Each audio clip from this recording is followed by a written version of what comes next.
Hey, gamer, sorry I'm late. I was trimming my toenails. You didn't need to know that. Oh well. Anyway, it's Saturday, it's 1 PM Eastern. We're gonna be working on the Click and Play game, and I'm worried about Simpsoning it. I'm very worried about Simpsoning it. I don't want to Simpson this. But we're like on the threshold of Simpsoning it, and like, we gotta be careful lest we Simpsonize it. Simpsonize me, Captain. So, get the ThinkPad powered up and see what we can do to avoid such a fate.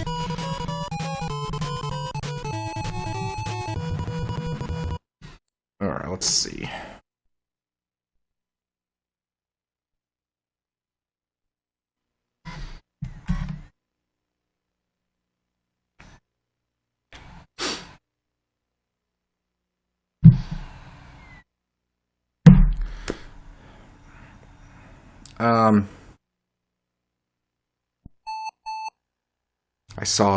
I finally saw the Mario Galaxy movie teaser trailer. And I gotta say, I'm not really happy about them casting Jared Leto as Princess Rosalina, but I guess we'll see where they go with it, you know. You know, they could end up surprising us. They could end up surprising us. So I guess we'll see.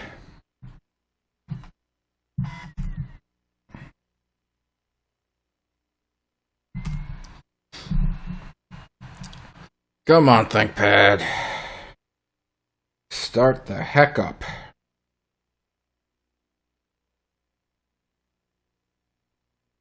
Stinky, stinky ThinkPad.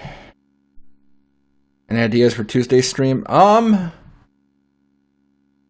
trying not to think about it. So no, I don't really have any good ideas. Oh my.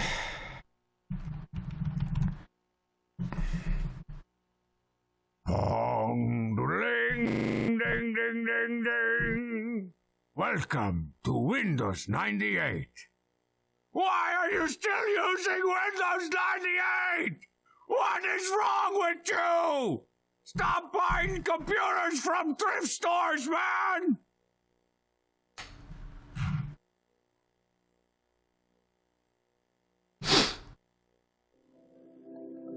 For some reason, the Twitch auto mod got Megastar for the phrase, shoot rednecks. And its reasoning was race, ethnicity, or religion. What religion is redneck? Is that a religion? Do they have a church?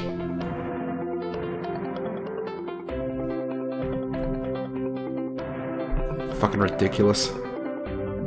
Like, please protect those poor,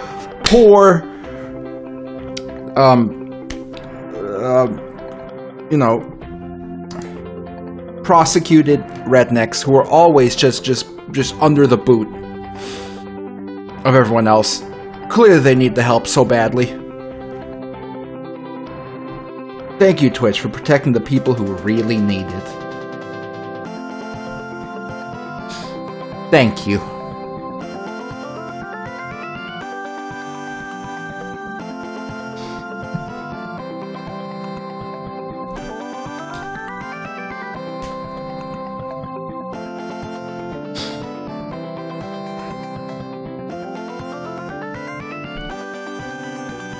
Alright, so last we left off, we were actually trying to do something to the background here, and I think I came to the conclusion that in order to properly get this done, we're going to need to import the whole palette into, like, Photoshop so we can properly do this shit. So let's see. Here's the palette right here. We just need to get this into Photoshop. So let's start with a print screen. I have print screened. Now we're gonna minimize this bitch. And head over to Photoshop if I can find it.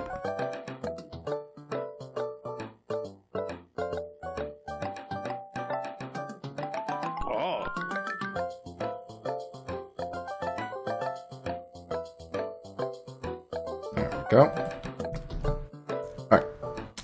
Now we're gonna wanna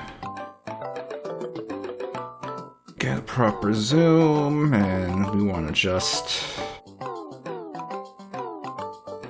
we're gonna wanna isolate just the palette here. So let's start with a basic crop, then we're gonna do a more properly refined crop. Zoom in is Control plus. Control plus.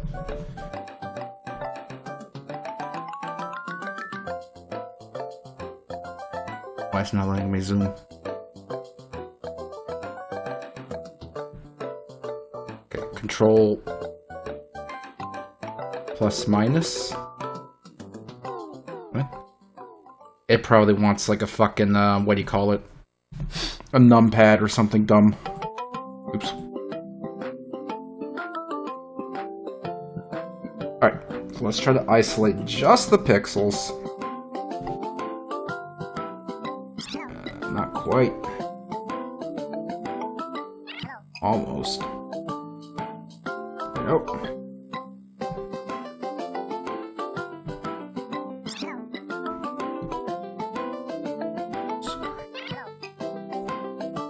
Everything? Yeah, those are the pixels. Okay, so these are the colors. So obviously there are overlapping colors here. For example, like this whole L, unless I'm stupid, I'm pretty sure those are all the same color. Maybe? Right? How many colors is this? 1, 2, 3, 4, 5, 6, 7, 8. 9, 10, 11, 12, 13, 14, 15, 16 by 1, 2, 3, 4, 5, 6, 7, 8, 9, 10, 11, 12, 13, 14, 15, 16. Hey Siri, what's 16 times 16? Hey Siri. Uh-huh. How are you doing today? Do you need a cup of coffee? One possibility is Java.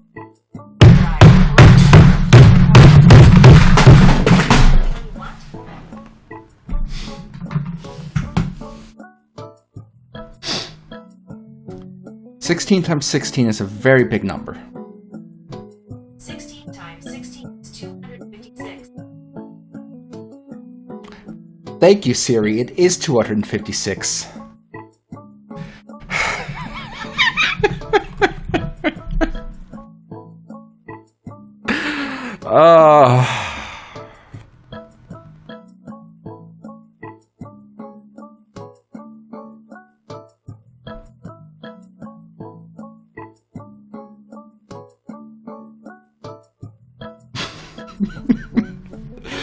Lord.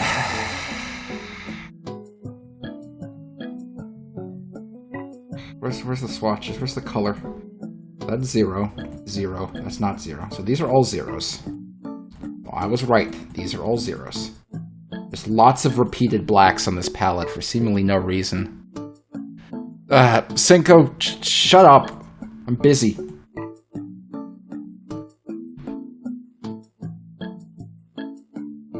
Okay, there's lots of repeated colors here, including the reds.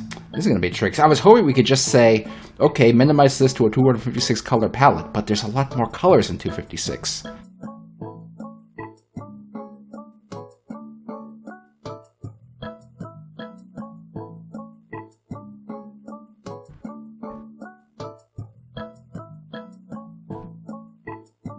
But maybe that'll be okay? Image. Let's see. Say I want... Oh, I think it might have counted it. 231? Is that correct? If that's click and place palette, why? Why is that click and place palette? You know what I mean? Like, why? Like, see, this is if we convert to system colors, which explains exactly why it looks so shit. This is the Mac version. This is the internet, apparently. And this is someone's uniform. This is exact. Cancel.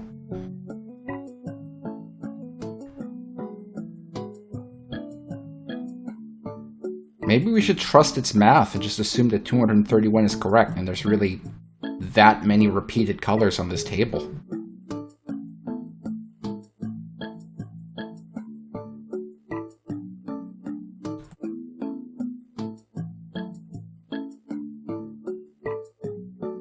Like, are there really that many?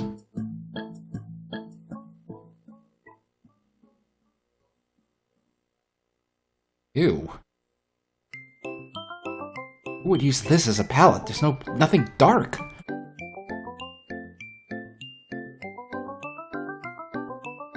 What the fuck?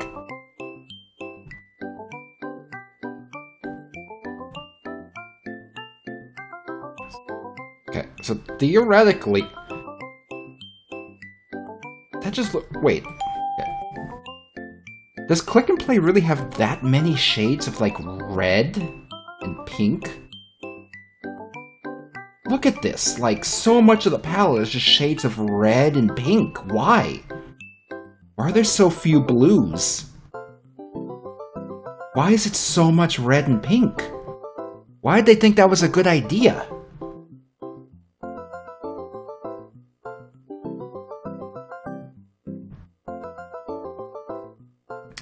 Anyway, I'm gonna... let's take a chance and assume that this is proper. I'm gonna try to save this.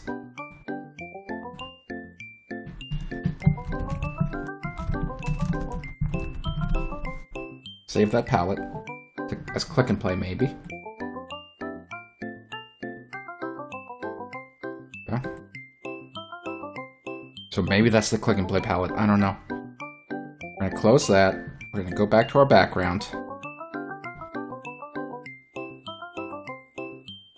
I just realized copying out of here is gonna be a huge pain in the fucking ass. We can import picture, but I don't think it's gonna let us export picture.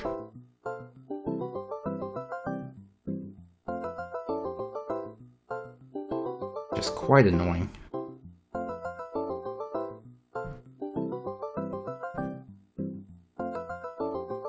Ugh.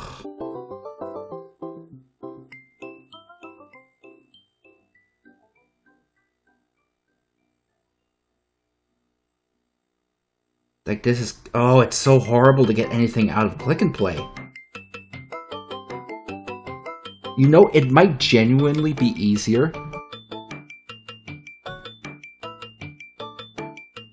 if I just take a fucking screenshot.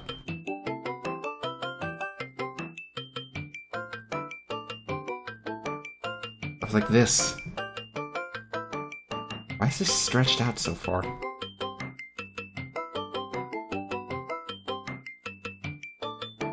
I guess this might actually be an easier way to just grab it.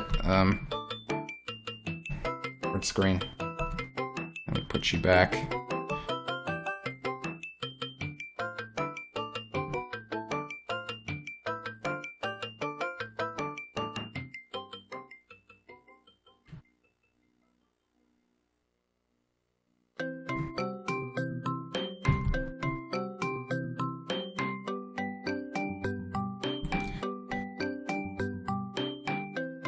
I just tried to grab the screenshot slider here to scroll the image. That didn't work.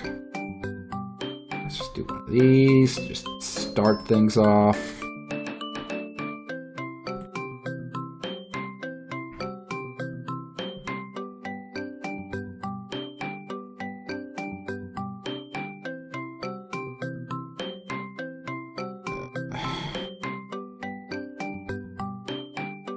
Assuming we can get rid of all of this.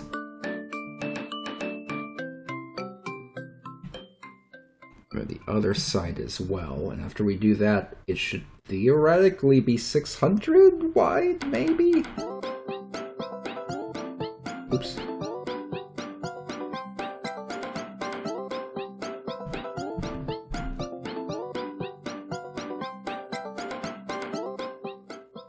Image.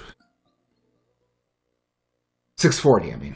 Because we're doing 640 by 480. Duh. Okay.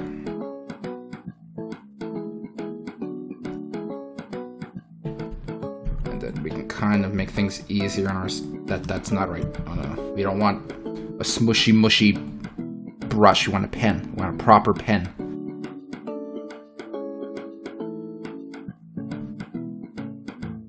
Can I make my pen more fat?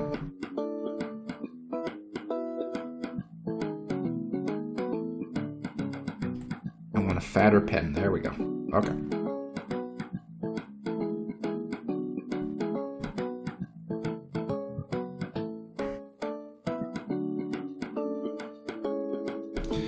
Alright, get rid of some of this. Now we should be able to figure out where the loop happens here.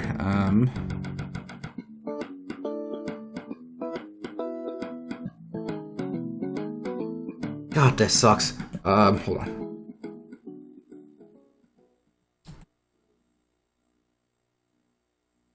It's like a swoop and then a bloop. And it seems to happen around the bloop, but not the swoop. And the bloop is kind of like a little tipsy. Just like this.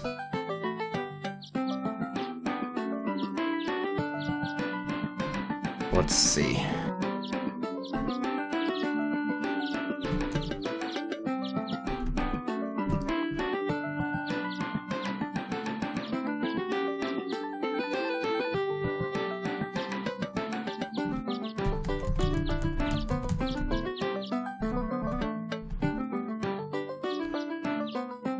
Okay, so is this... No, I didn't. I overdid it.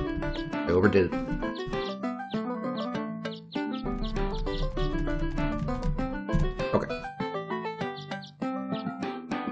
And this should be 32. Perfect.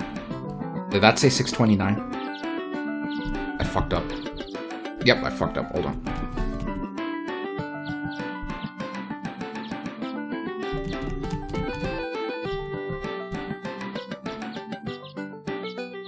Okay, now 640 by 32, which is the same dimensions as here. So bam. Okay, we got it in Photoshop. Now, let's try to give it this image the Klik and Play palette. Indexed color, custom, load, Klik and Play maybe. There. So nothing on screen should change because this palette is already what we had. And now we can soften the fuck out of these edges a bit.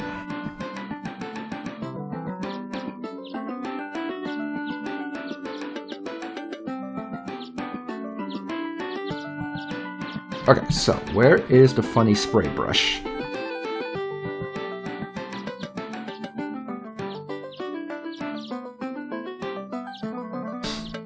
Photoshop does have a funny spray brush, right? Like an MS Paint, because that's all I want.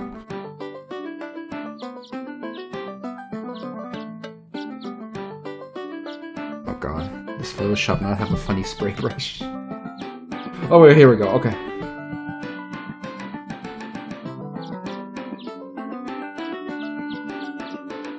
Okay, so let's experiment with this a bit.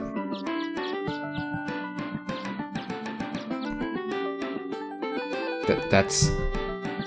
No, I want it to be a spray, not a fucking smear.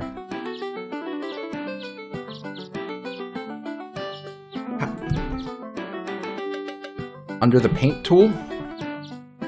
What paint tool? Like the paint bucket? Because that's a paint bucket. This is the brush. Under the brush. Just use the paint. The problem is you can't specify the palette inside of MS Paint. Because all I want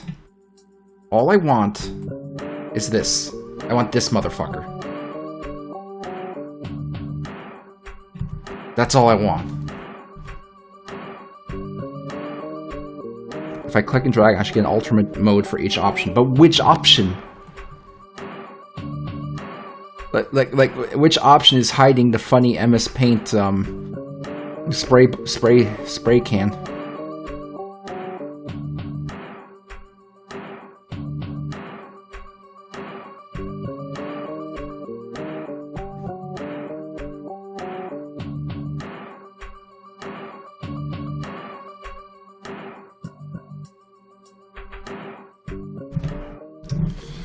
Oh boy. Try paint bucket. It's not going to be the paint bucket, and also there is no additional option from the paint bucket. That's it. That's all it has.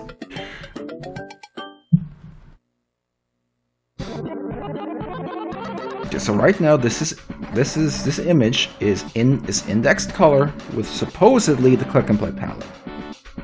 Here's the color table. So what if I apply Gaussian blur, will it dither automatically? I don't know. I might not be able to apply filters because the image is using indexed colors. It looks like it doesn't let you do filters while it's using indexed colors.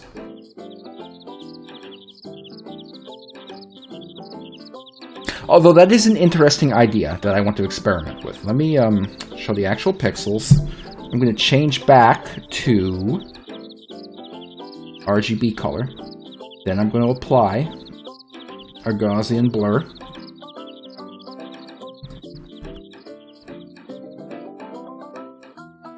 This isn't going to work the way we want it to. And then we're going to change it back to indexed colors.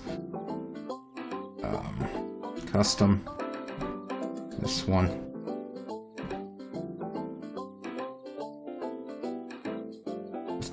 Okay, so that made some natural, actually pretty good looking dithering.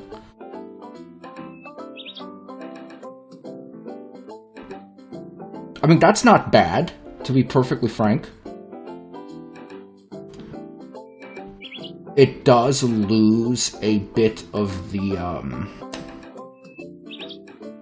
jagginess. I mean, it loses more of the, it loses a bit of the hand-drawnness of it, but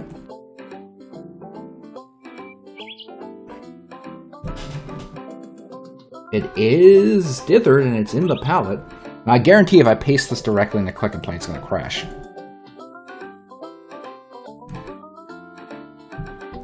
Yep.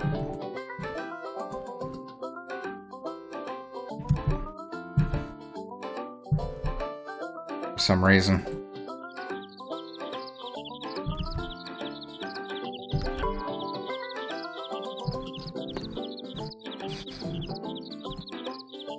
If I save this as 256, it's going to pick its own Windows palette. It's not going to preserve what we have here. Yeah, see, it poops on it. So what if we save this 256 image we have right here? Let's see, save as a bitmap, but we don't have any extra options. Okay, let's save for web. Not a GIF. Maybe a GIF? GIF might be okay. Can I import the palette here? That's eyedropper color to palette. Lock selected colors, snap selection colors to web palette. I don't want a web palette. Color palette menu. Load color table. Here we go. Click and play maybe. I'm assuming that was already the one we had.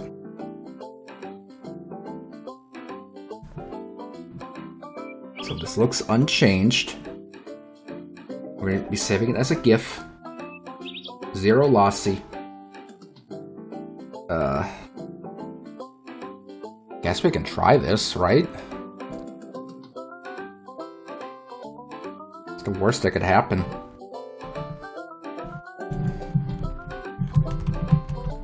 It's the worst that could happen. Okay, now let's go back into click and play.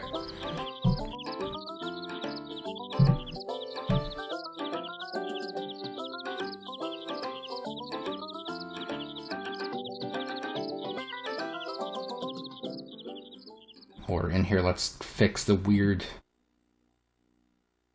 size of this real quick. Clearly that should not stretch out that far. Okay. Now let's see. If I go in here and I clear this out and I import picture, it's going to want a bitmap, isn't it? Will it even consider a GIF? It's showing a GIF right here. If I click view, it'll show it. Let's try it. Full window. Holy crap! No, that's not what I wanted. Okay, let's try that again. Oh, we don't want box images. We don't want transparent mode. Full window. Holy crap! 640 by 32. It's here.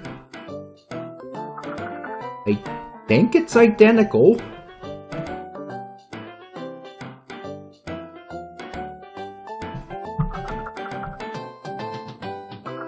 Okay. I feel like it loses a bit of the waviness we had, but this is actually working as a way to get it in here. Okay, that's not the worst, actually. I want to see if we can kind of grab a little bit of waviness, though. How far back can we rewind our thing? There we go. Is there a history? Show history. Here we go.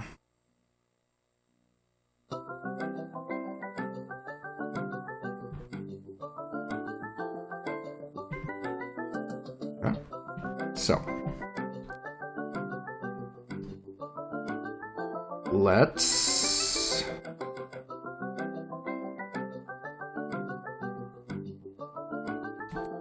wave what we want.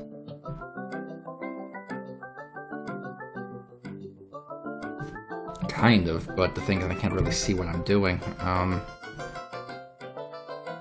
You know what? I'm not going to worry about it. This is good enough for now. This looks fine. I feel like there's a little bit of a repeating pattern here that we could kind of kill by getting some of that out. This one. And this line here. But that's okay. That should be fine for kind of a background. You know, I feel like it feels like we're underwater.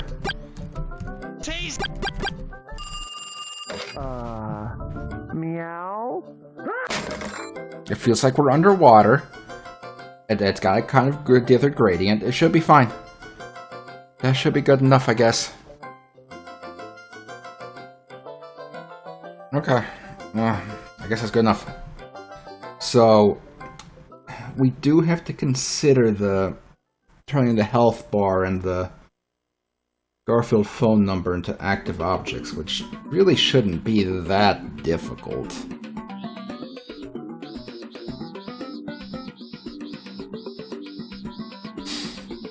Save this before we do anything.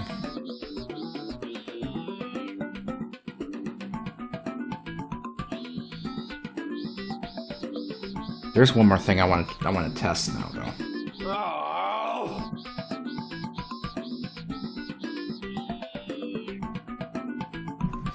If I open the GIF we made in Paint,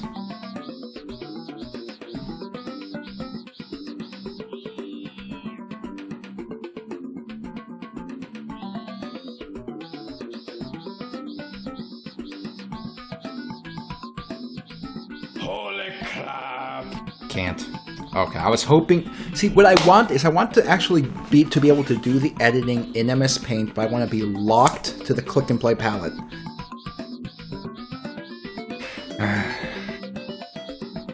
But I guess that's not a big deal. We'll figure something out. This is a klute.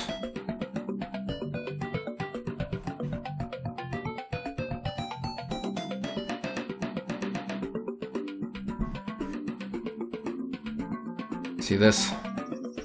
This is a klute. It's a klute. I hope you like the klute. Klute. shoot. Okay. Let's start with the McChicken counter. That's going to be the easiest thing to transform into an active object. Because we just have to kind of transpose all these stupid... Isn't it kind of stupid how we made numbers for all of these numbers, but in-game we never collect more than maybe 3 items per frame? Like, you're never going to see 4, 5, 6, 7, 8, or 9. You will literally never see them. Yet we have them in here.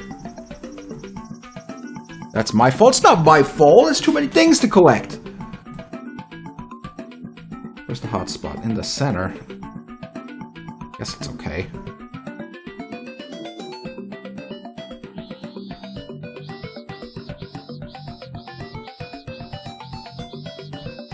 Alright. Let's make a new counter object. Oops, not the start menu. What am I doing? Oh my god, gamers. I can feel it. We're like... We're Simpsoning. We just are. Like... Man. Man. Man. Hey Siri, what's half of 67? 1 divided by 2 times 67, 35.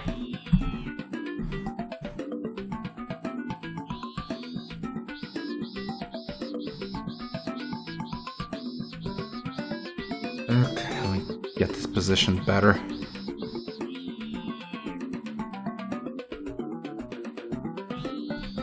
I can't nudge this with the arrow keys, can I? Nope. Just kind of place it close enough. That's probably close enough. Alright.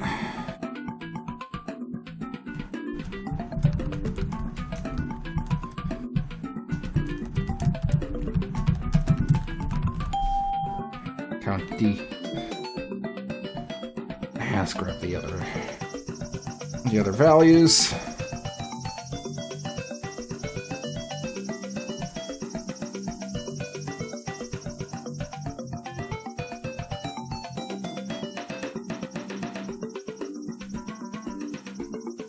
Get this the simplest way possible.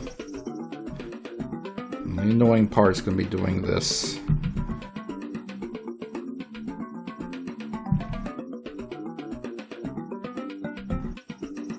Stupid hotspot with each of them, but it's fine. Just a little manual work. It's can't be avoided. It's just what it is.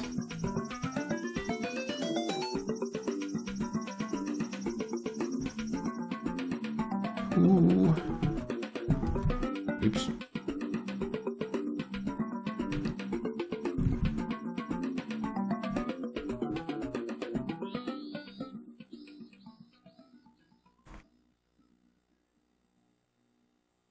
Three.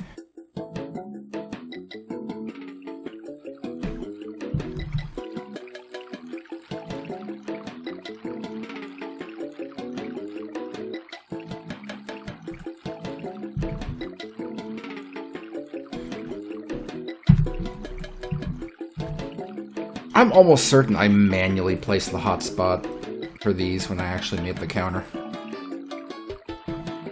Almost certain.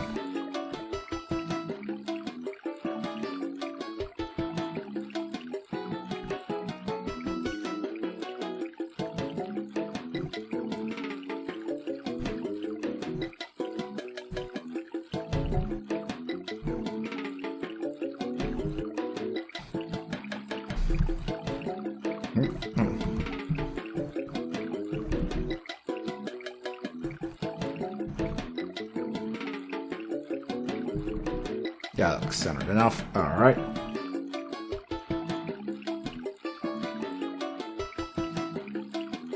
Big old 5.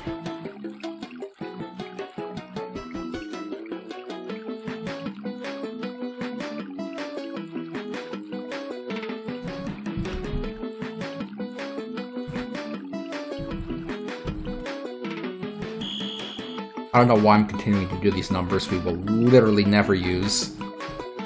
the numbers above 4, like ever.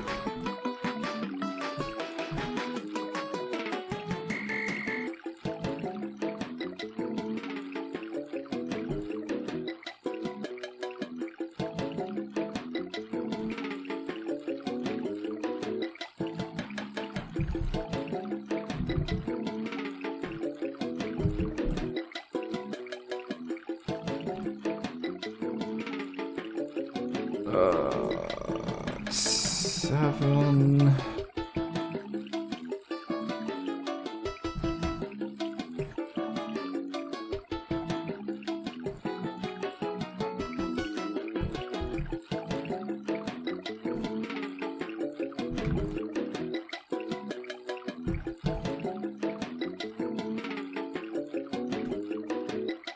Eight.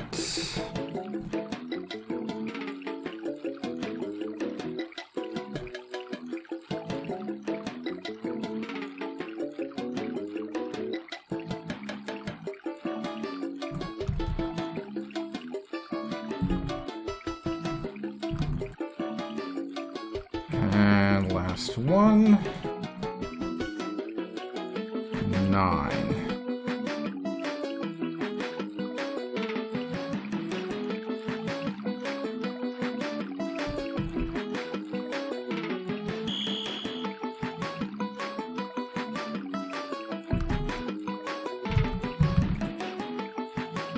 There we go. Okay. With that in place, we'll move the actual McChicken counter just slightly off screen. Leave the dummy in place. Make sure it is in the front. Okay. And then what we can do is we can always set direction of the big dummy McChicken to the value of the actual McChicken. Let's see if that works, or if it needs a +1 or -1. Yep, that works. Meow. Okay. So next is the health bar, which is considerably more difficult.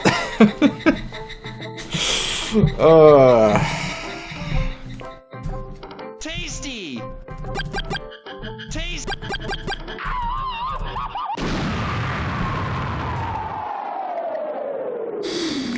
How are we gonna do this health bar?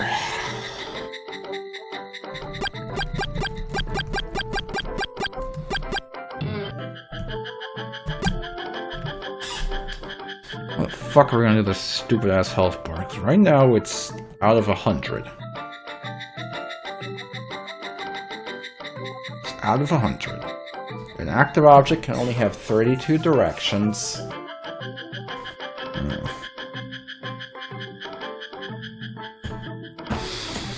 What is the simplest way we can do this?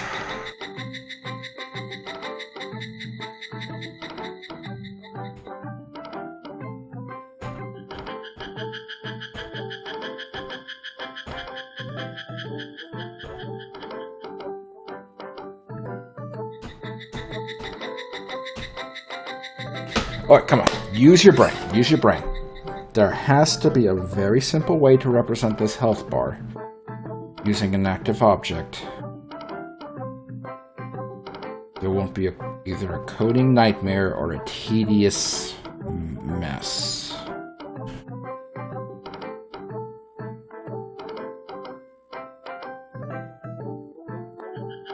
There has to be. But how?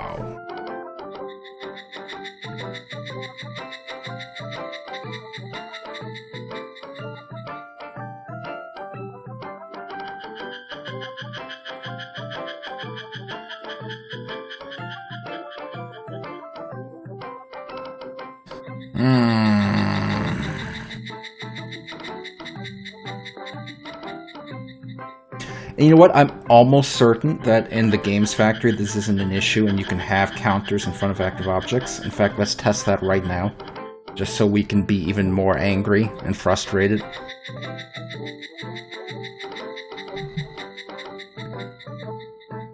Let's make an active object.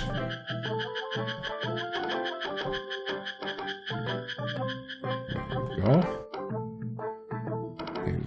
Very lovely. Very lovely. Active object right there. It's beautiful. In fact, there's going to be a few of them here, just so we can all see them. There we go. Nice active objects right there, okay? And now we're going to put in some counters. We're going to have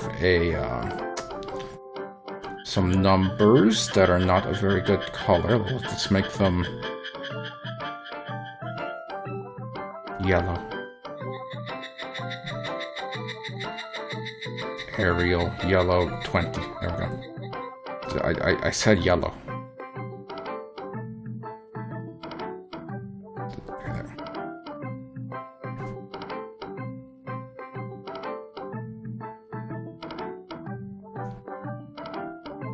Uh-oh, maybe I was wrong. Where's my counter? Really?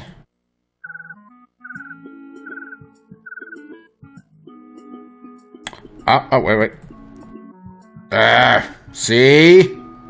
See what I'm talking about?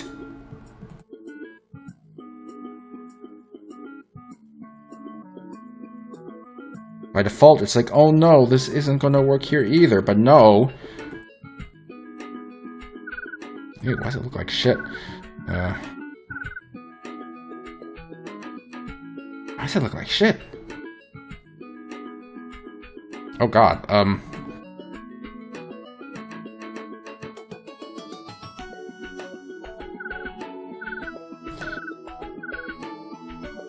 apparently trying to display the life bar as not a background object fucking breaks it.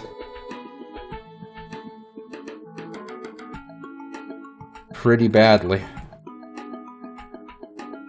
Or not? What did I do? Did I kill this?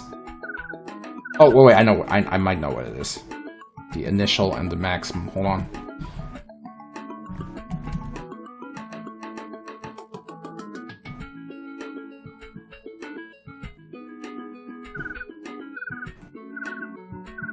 Okay, no, so I was stupid. It's actually perfectly fine. So yeah, in the Games Factory, this is not a problem. This is strictly a click and play problem. Also, is this really, like, full color? Oh, look. We have it set to 256 colors for some reason. Why? Why? Give me 16 million colors. Don't save. Can I have a proper fucking health bar now? Radiant. 100. 100. There, and look, it doesn't look like a moron now. Holy crap! So yeah, I just had to confirm that this was strictly a click and play problem. Move the health bar to a different spot. I mean, that's a potential solution for now. The only issue is, you know, it means that we would always have to be careful of that health bar. To try and always make sure it's not being overlapped by something else. Like, we would always have to be aware of it.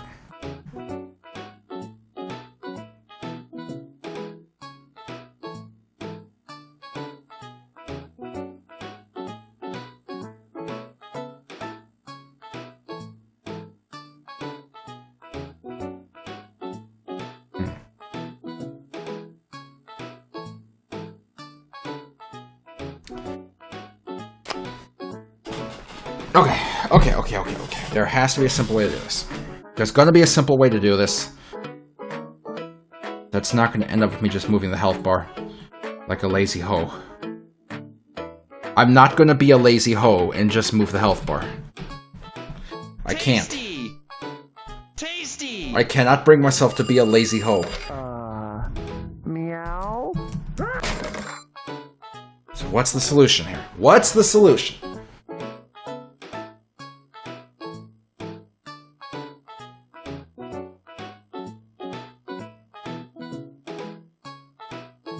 I don't know what the solution is.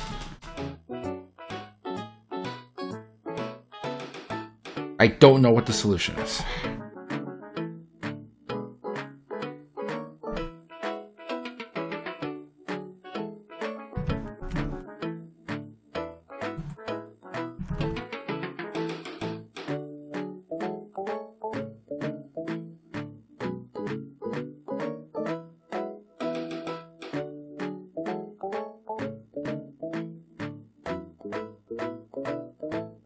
Scrap it all and start over. That's a good idea. We'll just make a brand new game starring a Chainsaw Toad on his motorcycle with his chainsaw and his hammer.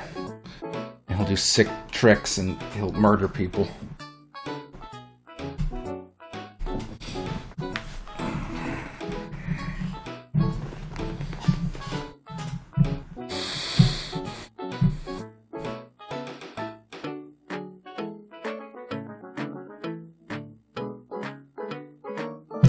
I'm sitting here in my head going over a possible solution. Like,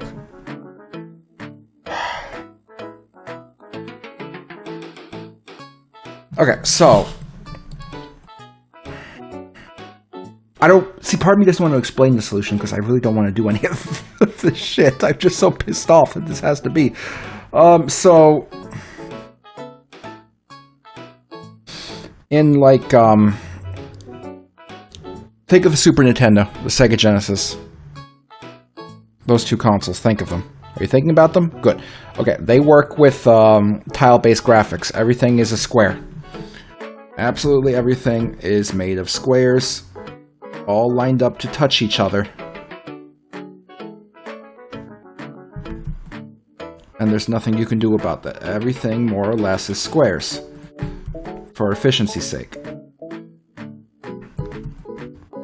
And that works for a lot of situations because squares are funny.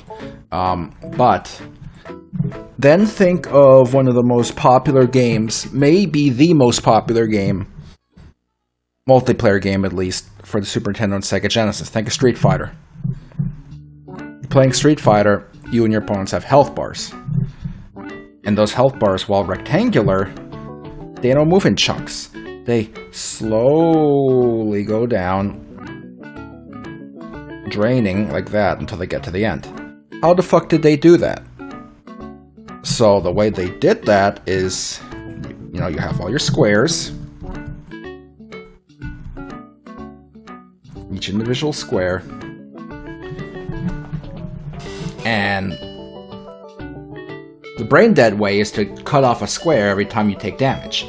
But that's not going to work because it's not smooth. So instead what they did is, most of the square is drawn in the background, but then there's one sprite square, and that is sitting over here, and as the player takes damage, that sprite square is having its position set back. But it's more here. You see, it's going back, and when it hits here, the background tile behind it is getting deleted. And then that sprite square keeps going back. It hits here. That background tile, deleted.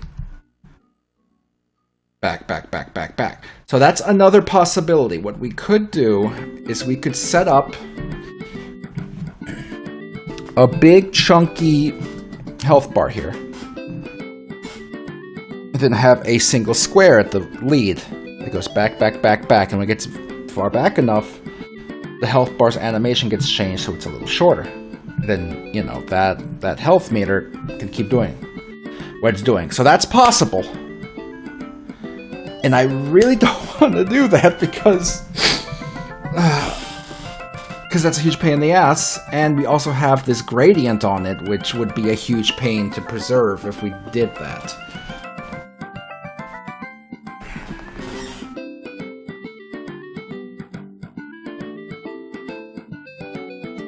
A huge pain.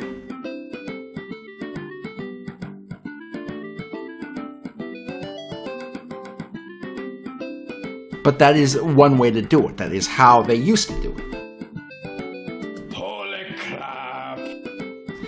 But here's the other thing. Me sitting here, doing nothing, thinking about an easier way to do this is just chewing up our time. That could be spent either implementing a solution or doing something else.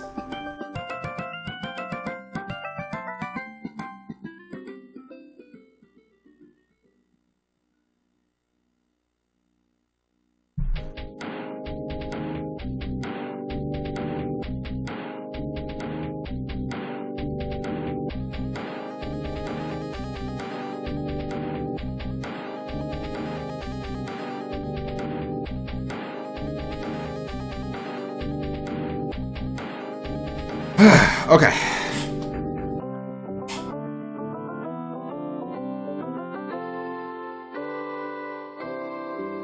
So we got two options right now. We can either just tackle the health bar and do something about it, or we can work on another component of all this and ignore it for now. And that might be what we end up doing. We work on another component of this, and we ignore the health bar for now, and we'll come back to it later.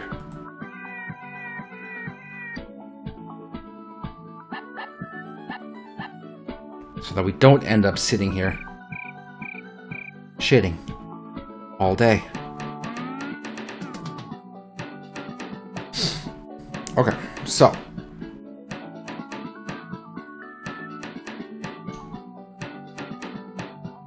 stage. Stage exists. Our buddies exist.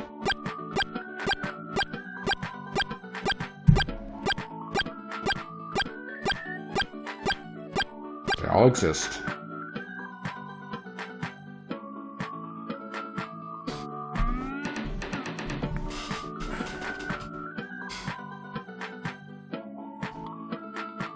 Let's get an actual beginning here. So, at the start, obviously the all this shit here should be invisible. All these objects at the very start. So let's just make them invisible at the start.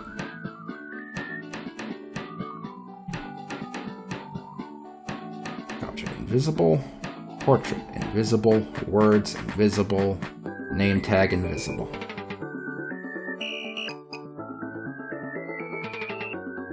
Right, spawn in. Yep. Stage, okay.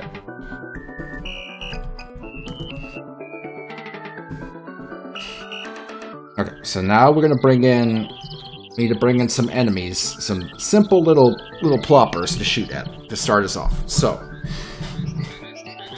we're underwater, we're playing as Arthur. Who should the most basic of our basic enemies? What should the most basic of our basic enemies be?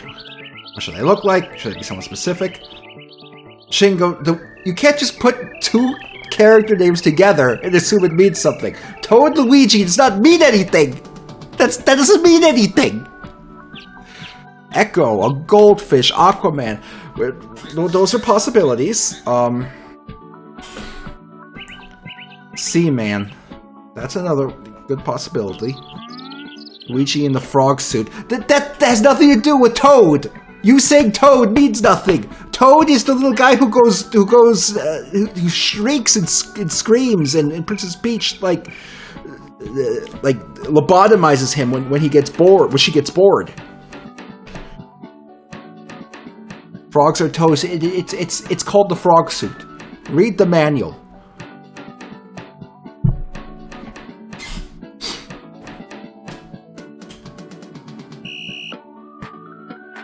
Okay, I'm gonna open the Spriders resource.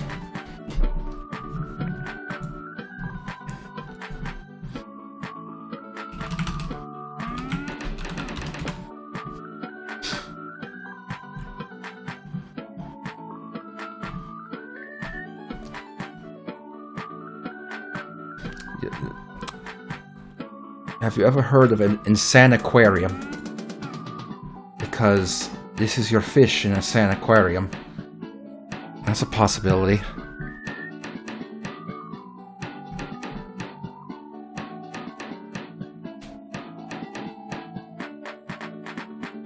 A possibility.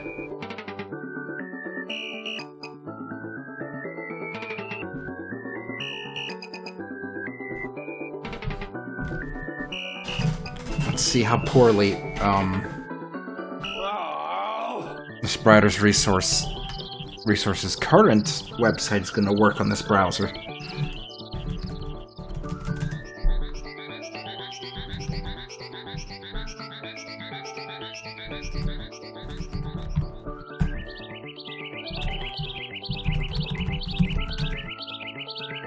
Because I expect it to work very poorly.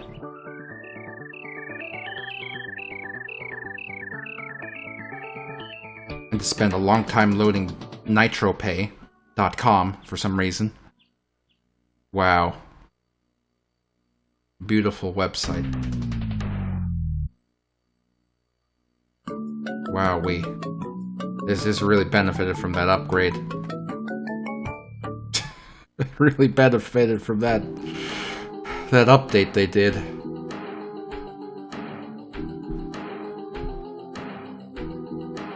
How dare you design your website without Windows 98 in mind? How dare you forego your Windows 98 using audience?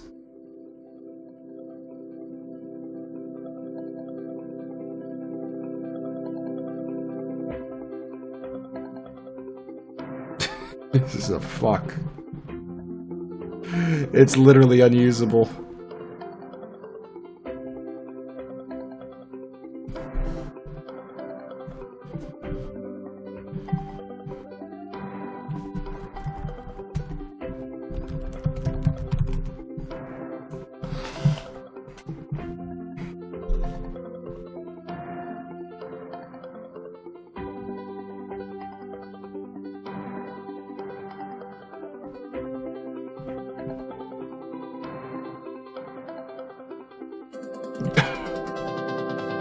Look at this guy. Look how upset he is. He's as upset as we are. Corn. Bug. Fuck.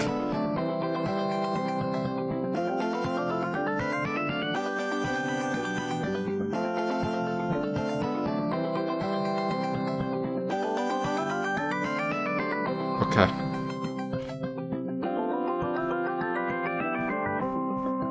This site used to be semi-functional on this computer. It actually used to be semi-functional, I swear.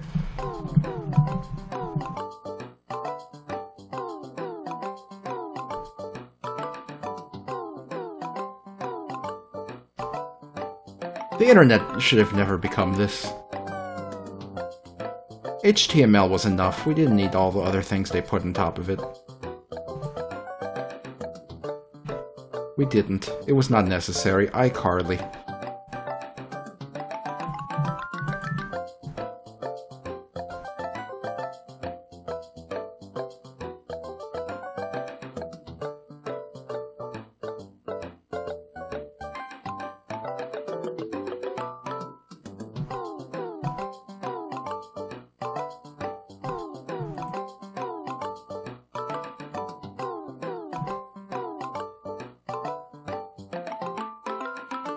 There he is, a fish.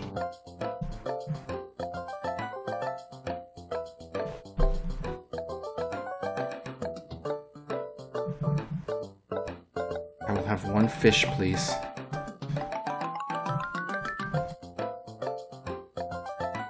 Wow, there he is. There he is.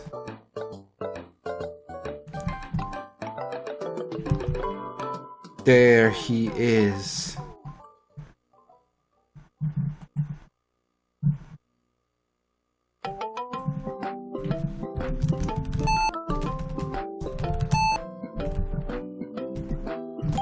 There we go. Okay. His outline is a little fucked. Which is a bit of a problem.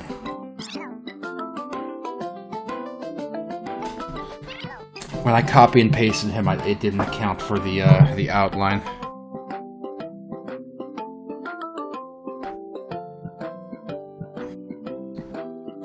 Because it actually used an alpha. Oh, and this version of Photoshop doesn't support that alpha either. Oh, nice. Sick. You know what? I didn't want this fucking fish anyway. I think he's cringe.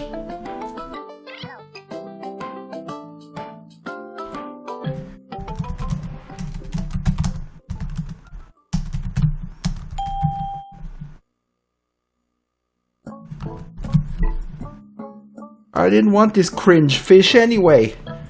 I'm glad he's dead. Holy crap! Okay. I'm gonna search for fish on the Spiders resource on my main PC here. Let's see. That's one of the booby fairies from Rayman Oranges. That's not what we want. Let's see. So there's a SpongeBob character. It has legs. I mean, these fish are okay. Like, these fish are fine. I just they're not. The fish aren't speaking to me, you know? You know what I mean?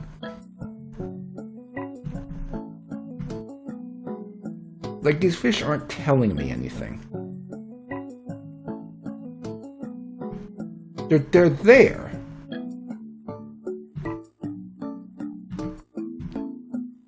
But they don't have a story to tell. And they don't have much to offer us.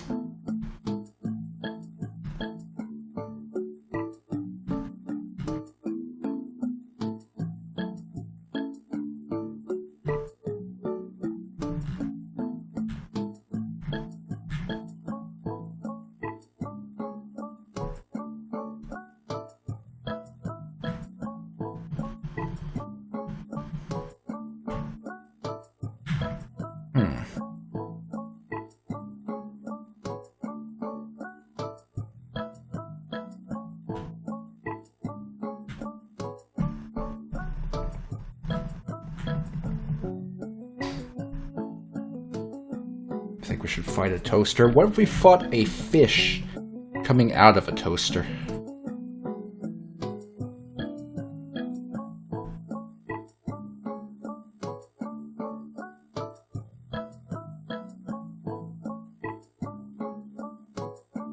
Let's see.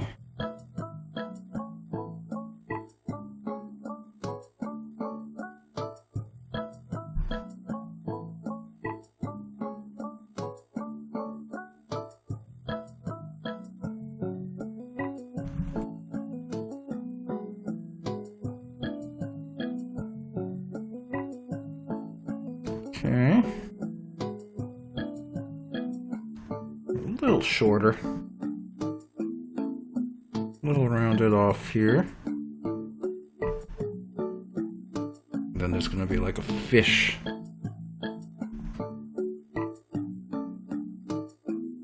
Should be a little darker for the outline.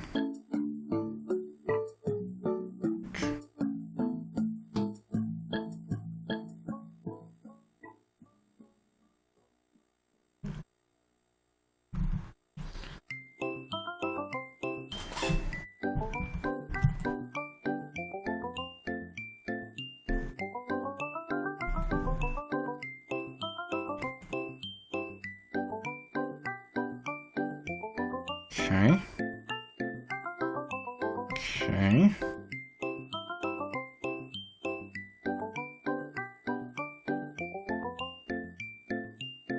I feel like the fish should have like deep kind of yellowish lips, but there's not like a good dark yellow color here. It's like it's kind of orange.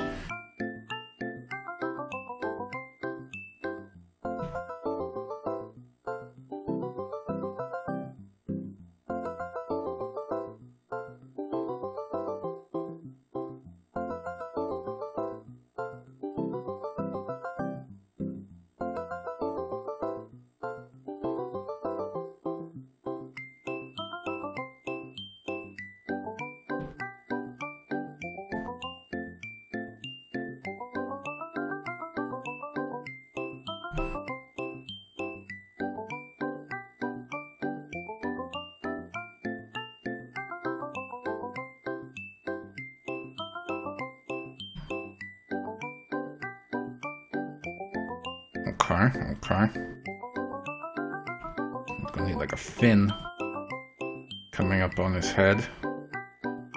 I feel like I'm drawing somebody else's fish, but I don't recognize this fish. I don't know who it is. But I feel like this fish has existed before I gave him life.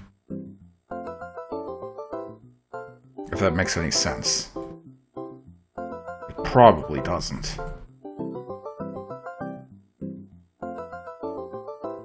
It's from Mario. I don't think there's any fish in Mario.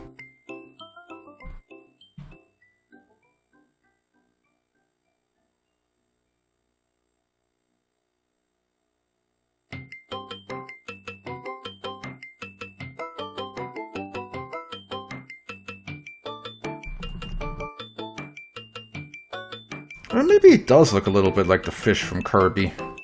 I feel like that fish was a little more sad, you know? Like that fish had more problems in life.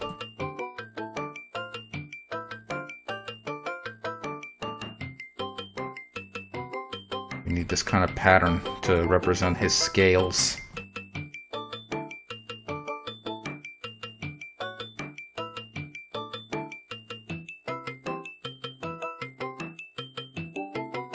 Like, it's not a fish if he doesn't have scales, so that's just, it goes without saying.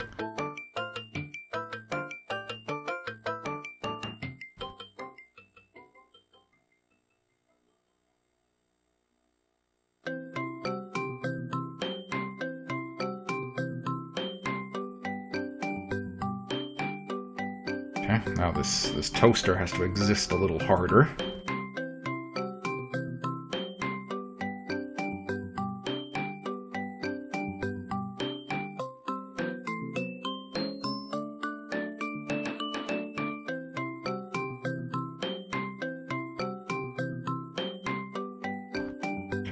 Nice kind of white shine on the top part.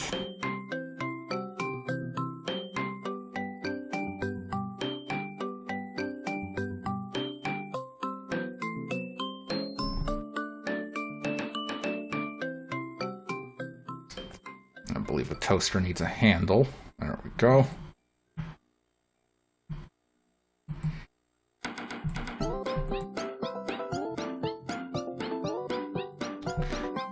That's a fish toaster. Now granted, it makes not much sense. And at first glance, nobody's going to know what that's really supposed to be. But it exists, and that's what matters. Now we have to give it life. To give life to this fish toaster. He shoots out toast? Maybe he does shoot out toast, like from his mouth.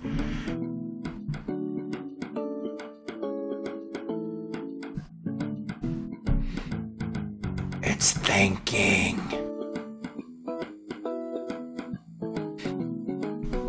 Okay, let's see. Where's our example enemy? Here he is. Okay.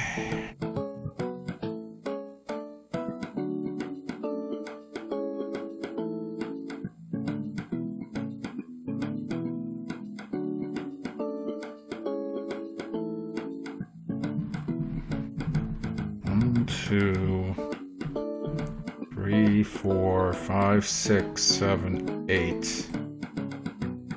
8-ish events just to handle it taking damage.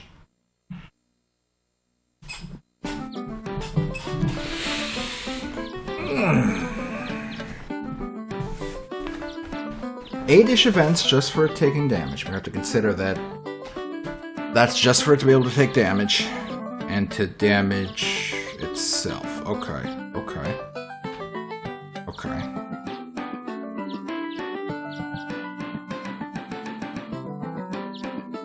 Okay. It's not the worst.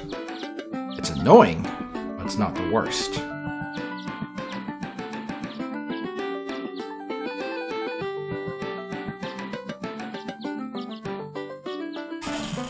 I think if there's a way we can shortcut this for future enemies. We could have the enemies all share the same object and change their appearance through animations, but that would also limit us with their movement, making it a little difficult to make them move around.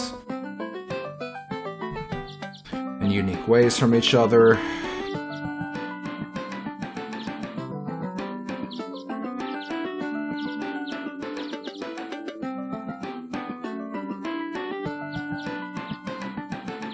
That might not necessarily be the worst thing in the world.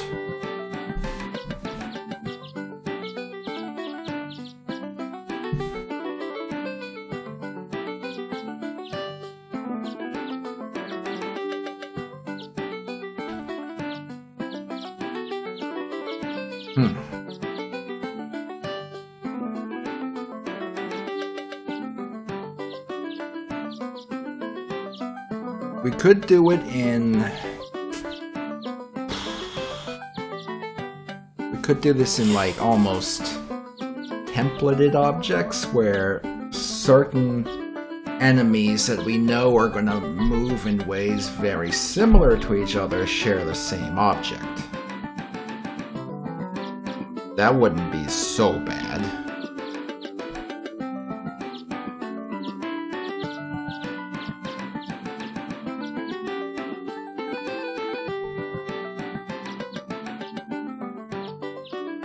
That wouldn't be so bad.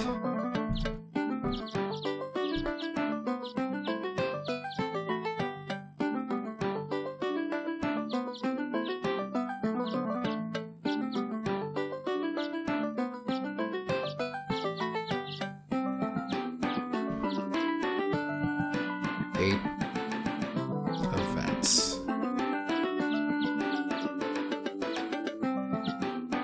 Anything I'm not thinking of here about these events? It seems pretty straightforward.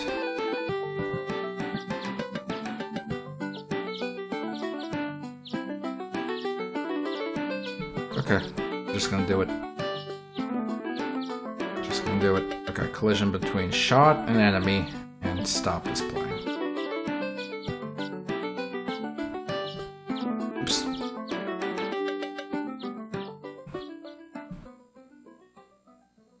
Let's turn those around. Stop displaying. And this is one of those things where I really wish I could properly group events. Destroy, group objects, so we didn't have to do this. Destroy and add one to A. Should be all we have to do. Yes. Simple. Destroy.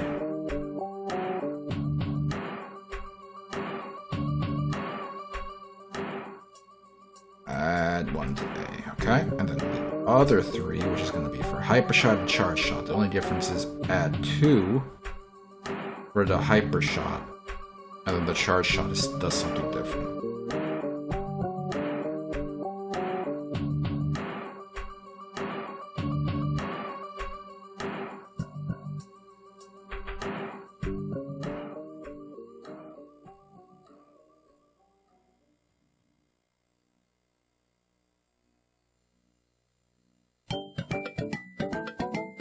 Charge shot should just like...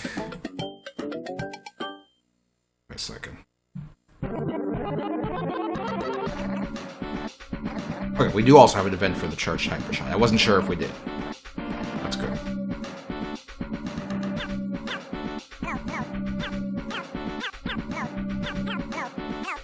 Create. Then destroy. But such a great way to make games. Great. Good. Good. Please. Just want a small scroll. Thank you.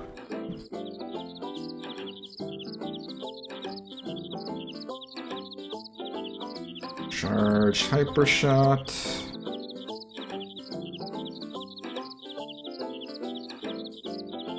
Oh. It's a small one.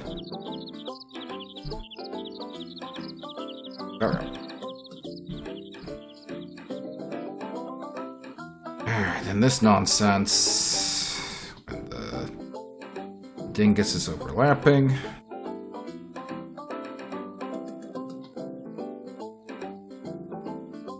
It's only once when it loops. And another one for the other color.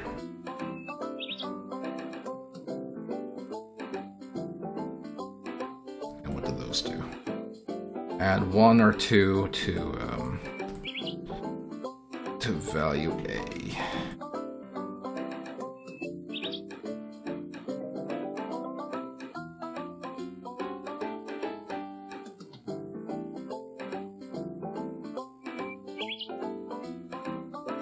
Okay, and then we collide with the bomb, the actual bomb, only once in the loops, we do a whole bunch of fucking shit.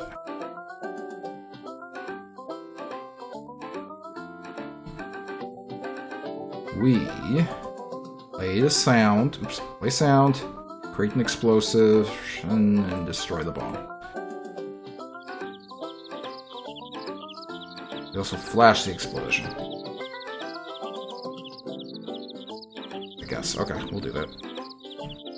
This game, bomb. Probably should have just grabbed it from up there, but I didn't want to deal with the scrolling again. Where is that bomb?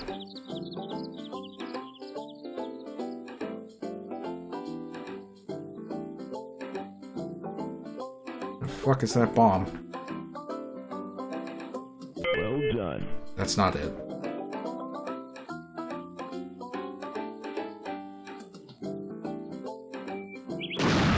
There we go. Okay. Create bomb explosion relative to bomb. Destroy bomb and flash the bomb explosion.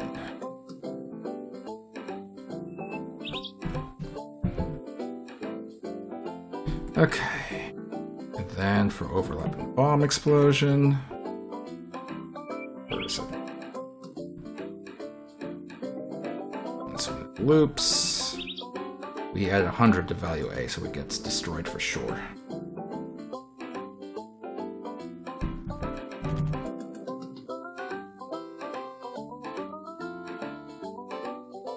Okay. Now, I don't know how much health he should have, but let's say I just realized I stacked this all on the test object instead of the fish.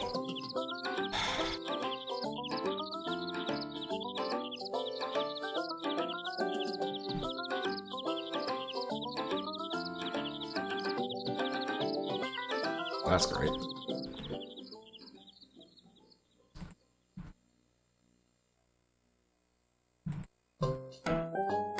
Two. And add 100.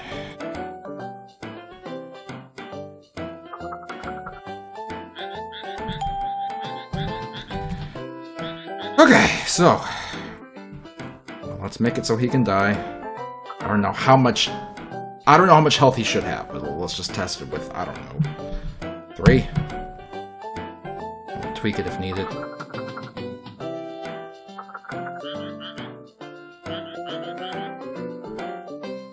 Oops.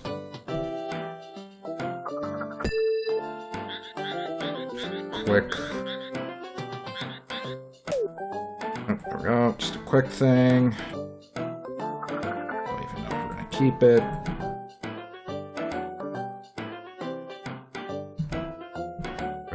Position the hotspot correctly, that's good.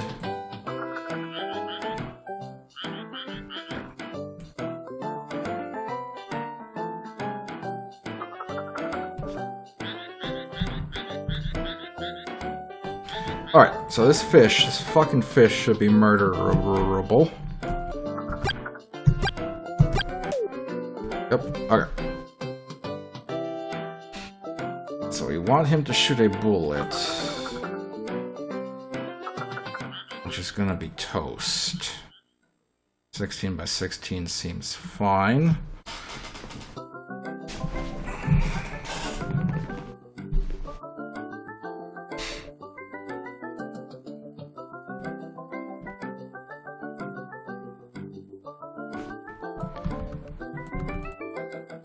Okay. Let's see, if I was toast, what would I look like?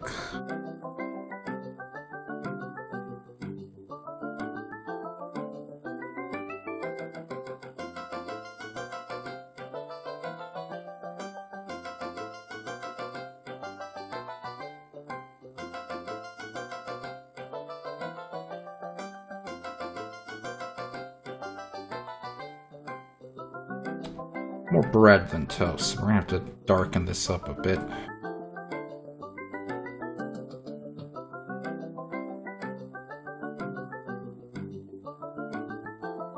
Not too thick of a crust. That's too thick of a crust. Have to leave it like that, and maybe we'll just thicken up some of the corners on it.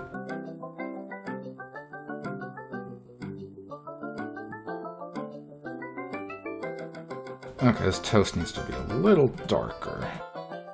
That's good.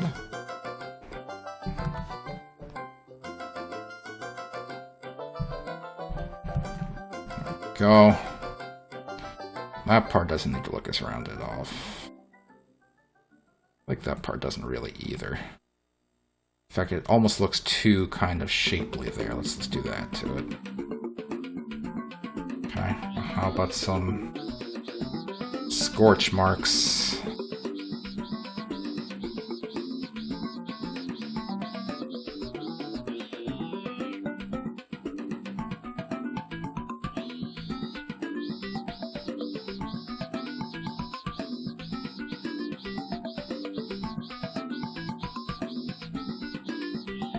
Go.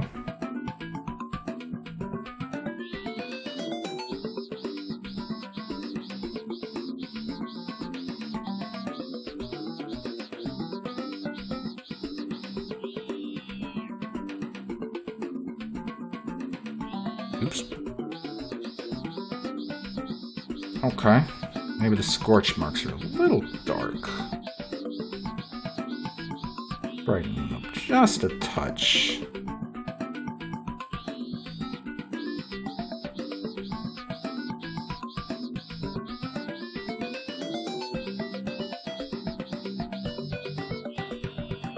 Maybe even this can be a shade or two darker. There we go.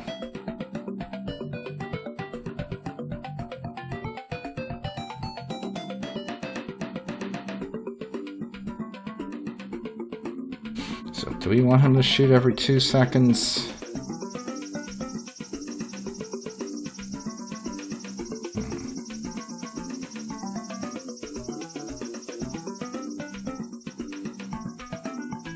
How often do we want him to shoot?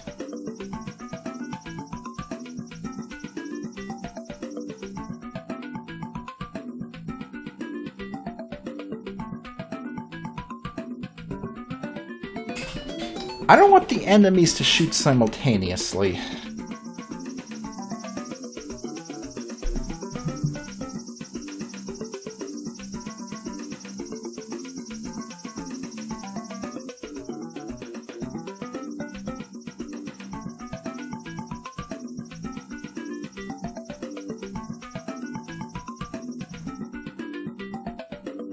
But it's also going to be the easiest way to do it and not like end up in this vicious cycle of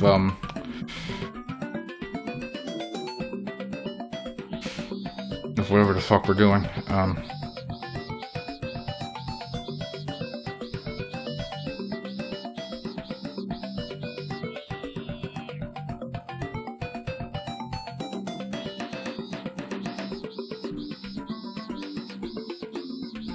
First, let's just make sure he can shoot at all.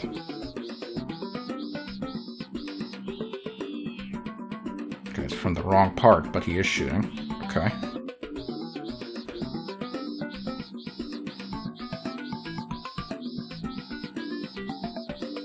There we go.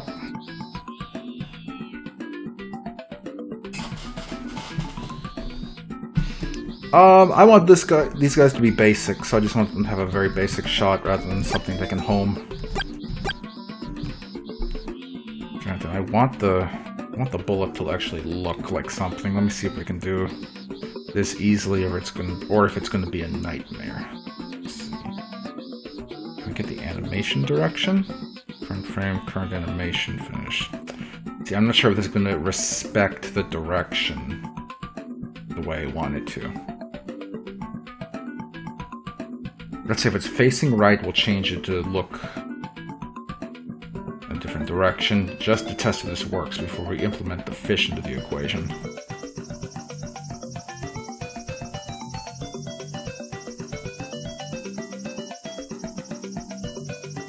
That's what I was afraid of. It's using the direction with the movement.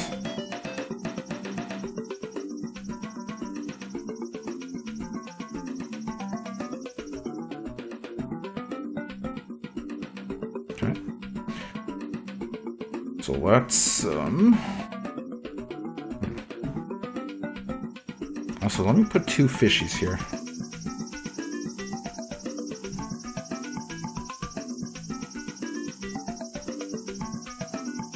So rather than using shoot, we're going to have to create the object, and I'm worried it's not going to create it both of them. Let's see what happens.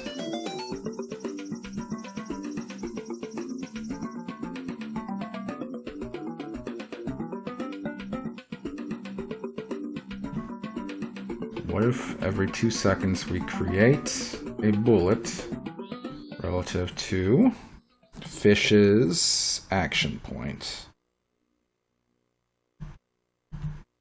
Will it create it both of them or just one? Both of them. And one of them actually picked the direction. Okay. Alright, so. A new condition. Wait, no, don't add a new condition. Let's see. Can we adjust its initial direction? We set the direction to 0. Does that mean it's going to always spawn in looking at 0? No, it's randomizing a bit. Okay, we will just be stinky about it, no problem. Does the bullet use any of its own alterable values? Alterable value A. Okay, so we won't use alterable value A for the bullet, we'll use alterable value B or something. So, if bullet is overlapping fish, and alterable value B equals 0, then set direction to whatever, and then set alterable value B to 1. So now it should become toast. Every time. It blinks in as a skull when it comes in initially, but that's not the worst thing in the world.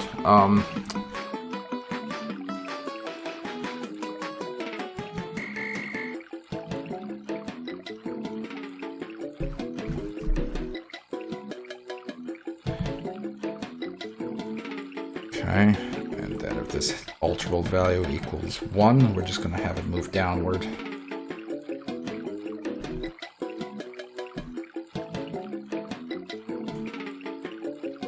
Y position plus. We'll try 4, and we'll adjust from there.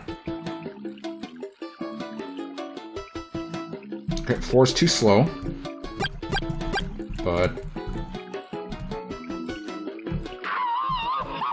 4 is too slow.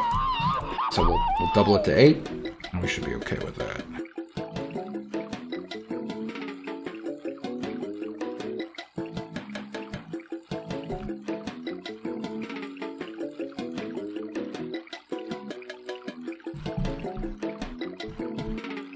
Okay, that's better for a very basic enemy. Can we still... We can... Oh, wait a sec, I just remembered. The whole mechanic of sending them away counted on them moving like a object of sorts. So we were setting their direction and their alterable value. Okay, so we don't have to necessarily do it that way.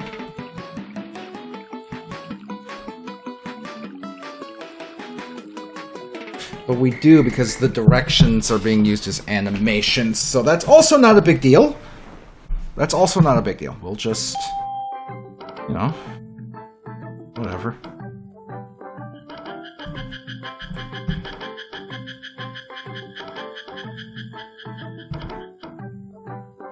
Put this back in place.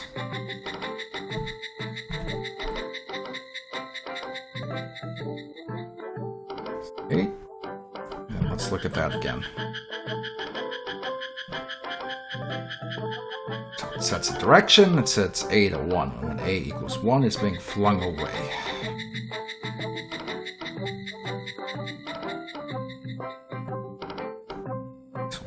only goes down when A equals 0 as well.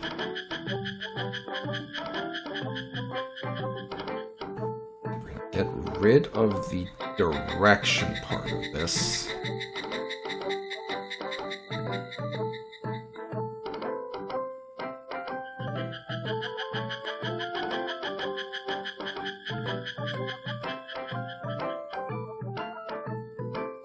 A1 A equals 0. Okay, so let's do for going to the right, it can be 1, and left, it can be -1, or something along those lines. I'm not sure which is which yet, but either way that works. Okay. So then,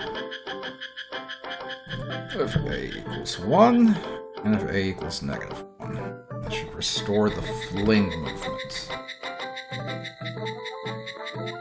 So x coordinate 2, x coordinate plus 16, minus 16, and then we should have the fling away movement from the barrel roll restored.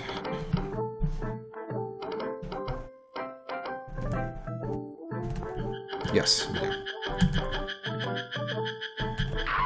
Oops.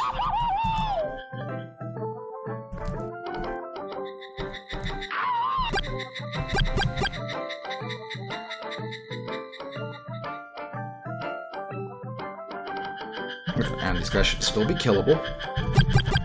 Oops, I missed.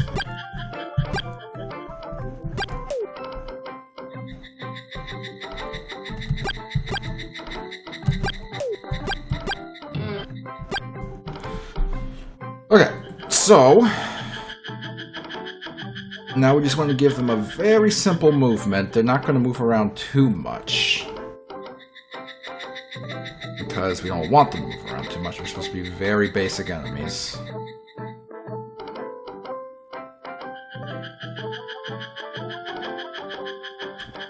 Very basic bouncing ball movement.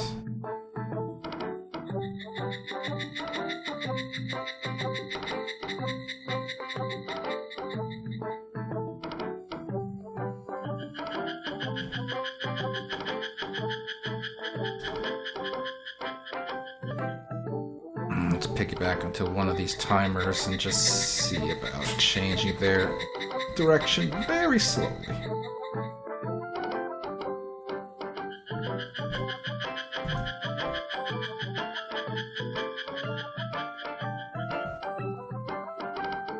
This might not work well, but let's just see what it looks like real quick.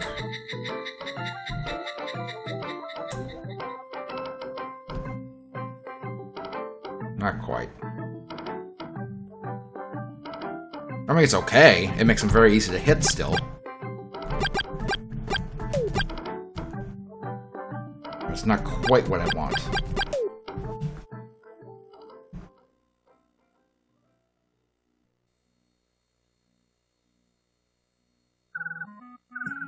We need to happen a little less often.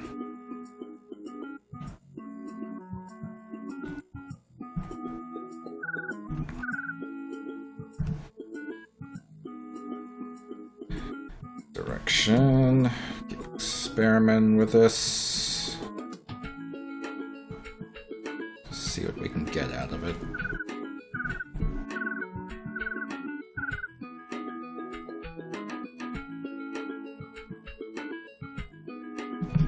That's actually kind of okay for such a basic enemy.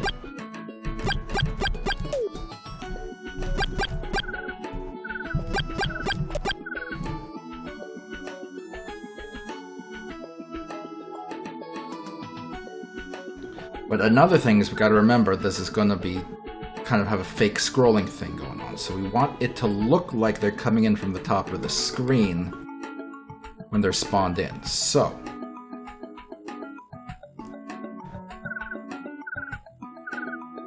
if their Y position is less than, we're gonna have to experiment with this.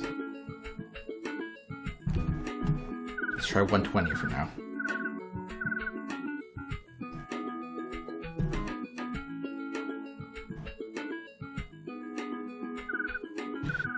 Alright, see how this works. Okay, they kind of swooped in. But I think they can do it a little slower. And also, let's make sure this is doing it kind of on a timer. So we'll do every 1 stinky second. And let's change this to 1 instead of 2.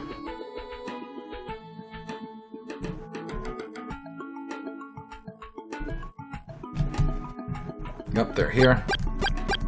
They come in and they don't really drop lower than that, so that's pretty good.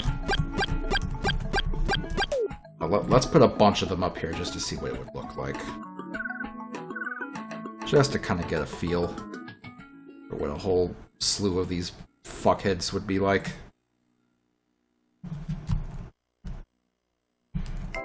Oh boy, that's actually kind of dangerous! Okay, we can barrel roll them out of the way.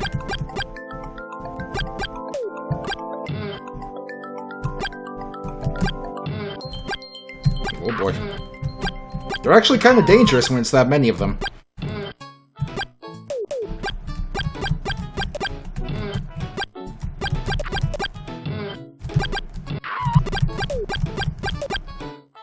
They're actually kind of dangerous. That's pretty good.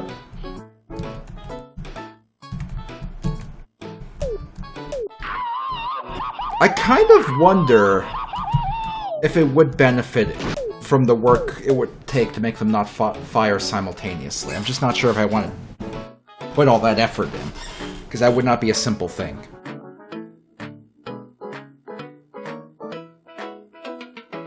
You know what I mean?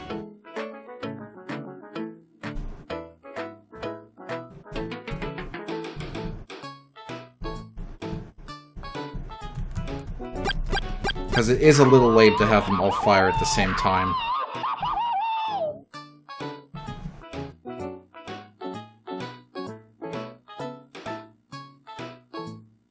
Okay, I have an idea. I have an idea. So where are we actually having them fire? Create. Explosion. Create. Where's the bullet?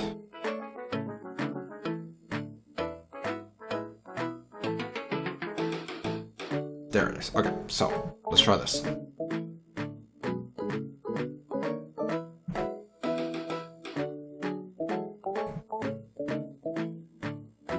If we're not using value C, so if value C is less than 200, and we're gonna have to tweak this value a bit. Value. So we'll add to value C1. If value C is greater or equal to 100, we will create bullet relative to fish's action point.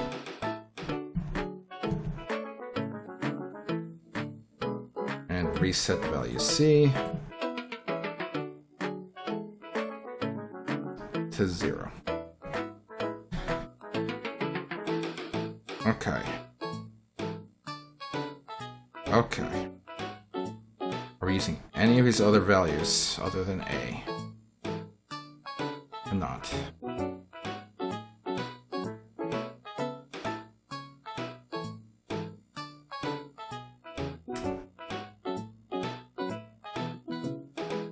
Now the thing is we want to kind of randomize where value C is for each of them when they first spawn in. How about if they're only supposed to spawn in off screen, typically at the top of the screen. So let's say if their Y position is less than 0, then they have just spawned in. Oh, and they should only shoot if they're on screen. That's important too. So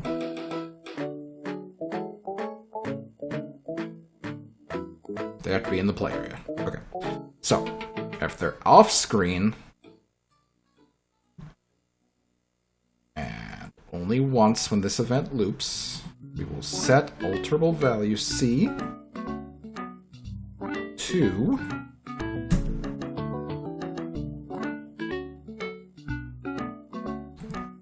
random number all the way up to 200, I guess. Okay. I don't know if this is going to work. Let's see what happens. Oops. I have no idea if this is going to work.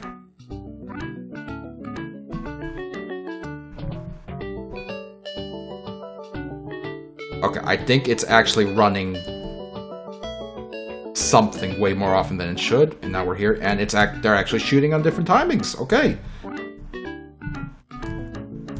I'm trying to keep an eye on some of them to see if they're all shooting, because I'm not 100% sure if they are all shooting. Maybe 200 is too high, and that's why it seems weird. Right? 200 might be too high. You gotta remember, they're on different timers now, so it's a little harder to tell. Like, here's a way we can test. Just as a test, rather than setting C to a random value, let's just set it to... Let's set it all to 100, so they should all theoretically shoot at more or less the same time, just to test to see if it's working. They're shooting at the same time. More or less. It depends on when they come in. It depends on their entrance. Some of them spawn higher than each other. Okay, so that's not bad. But 200 is too high of a value. That's what we're having trouble telling. So let's change a few things. Here, let's change 200 to maybe 100. See how that works. And over here, we're going to change this to the random value.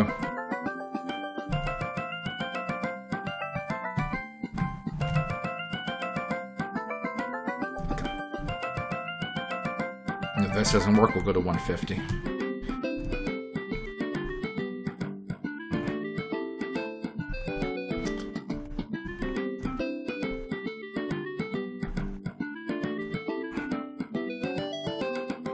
So one problem might be that the way, since we're setting the random value all at once, it's kind of fucking them up a bit. It's like giving clumps of them the same random value C.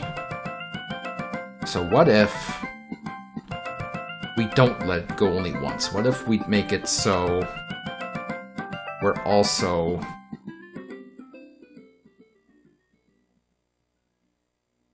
picking one at random.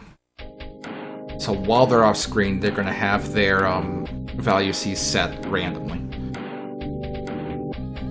Let's see if that kills things. Does not seem to be killing it. Okay, wait. That might be working. That might be working a little better. Some of them still have similar shooting times. But let's refresh and see if it's consistent. I think that's not so bad. Like, that's actually kind of working. Now, granted, you would never spawn this many of these little guys at once in this kind of formation, because it would be a little much. Unless you're later in the game. So this would not be the actual first loadout you would come against. But okay. Okay, not bad. Let's change the bullet's default graphic to something less, you know...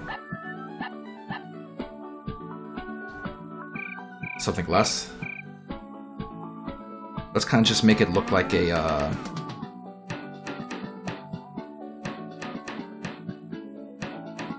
an orb.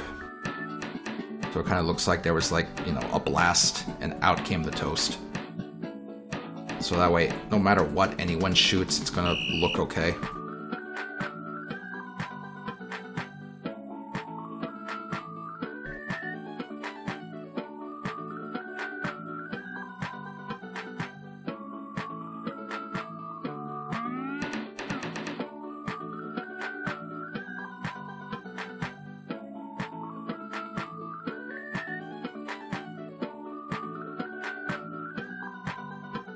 That way it's going to look less weird when you see that brief blip where it's not toast. Let's spawn in some help. See, he's shooting some of them. try that again. I want to see him actually get some of them. Oops, I spawned the wingman in too early, so we got a dummy. Yep, he took out 2 of them, see? Well, this is working. This is working. We're not completely Simpsoning it. We're only slightly Simpsoning it. We're only very slightly Simpsoning it.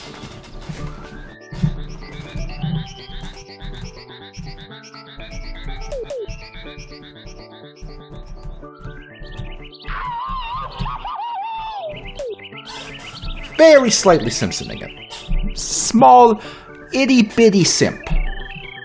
Little Simpson. A tiny Simpson.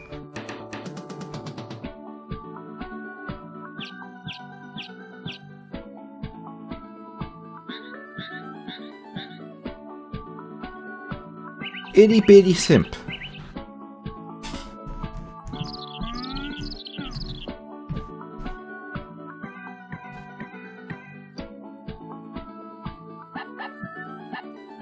Itty-bitty little Simpson.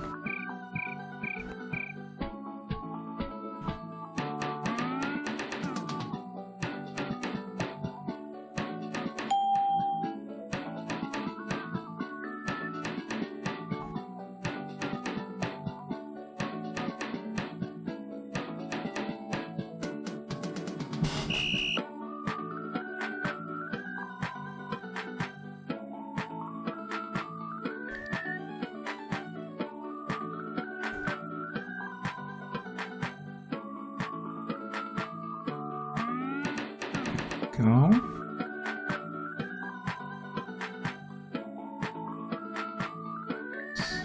Give him just a little animation here. He's not so static.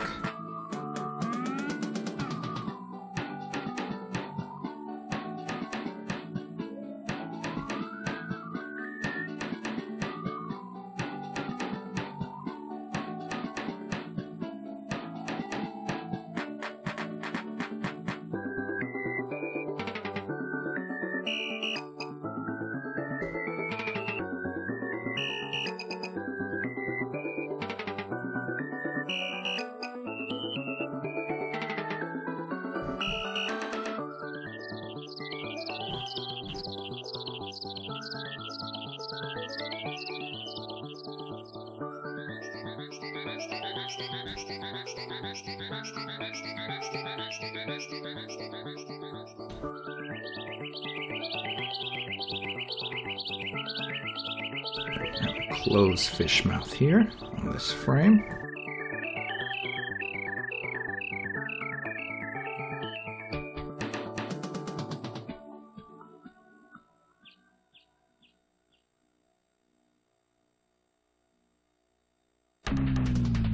That kind of bit there.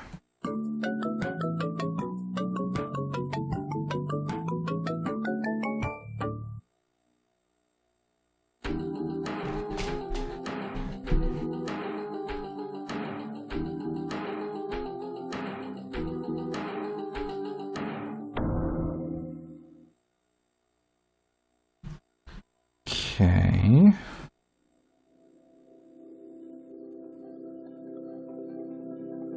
Maybe even one more frame. Just for fun.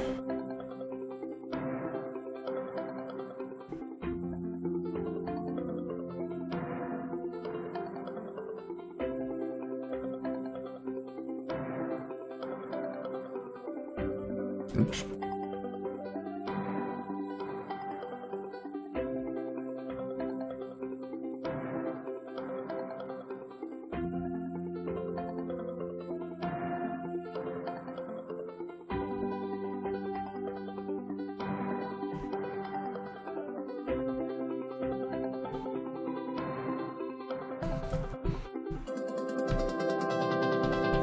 There they are.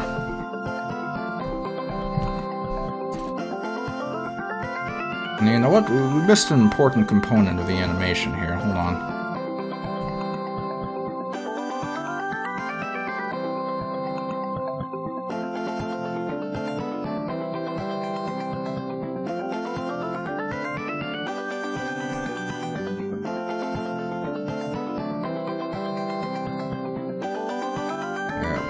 was a very vital part you missed. I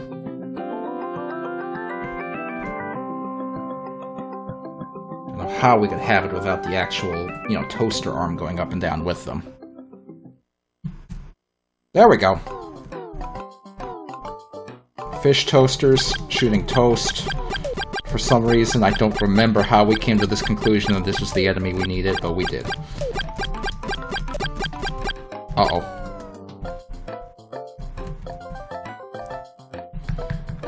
We destroyed it on the same frame it existed.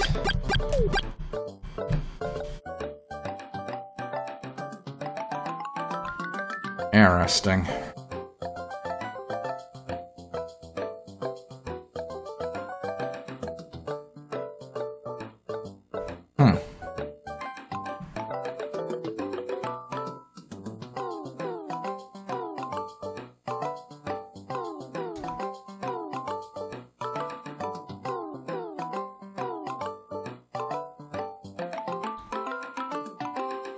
Okay, that's something to keep in mind. We're gonna have to write some kind of cleanup code to take care of that kind of situation.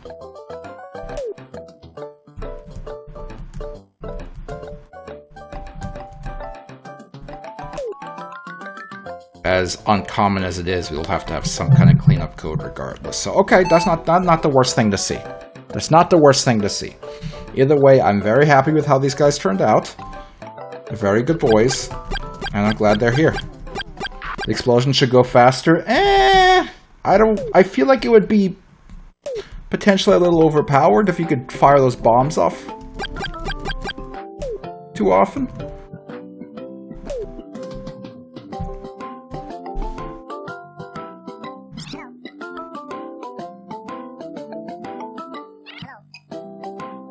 Okay, but anyway, that's a start. That is a start.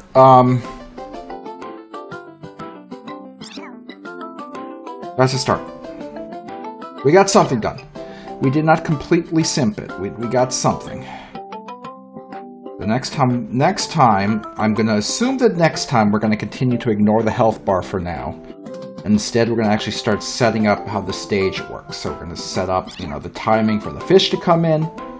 Set up the timing for your wingmen to come in and say shit. And actually put the stage together.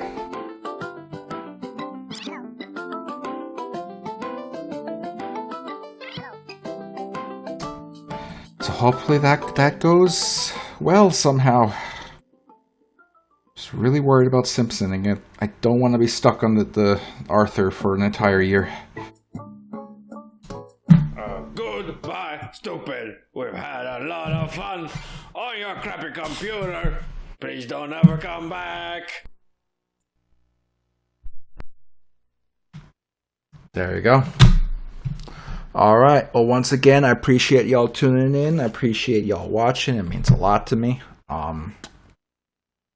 Tune in Tuesday at 10 p.m. Eastern. So long as the little girl cooperates, we will start something new or play a one-off, or we'll do something. I'll figure something out. I don't know.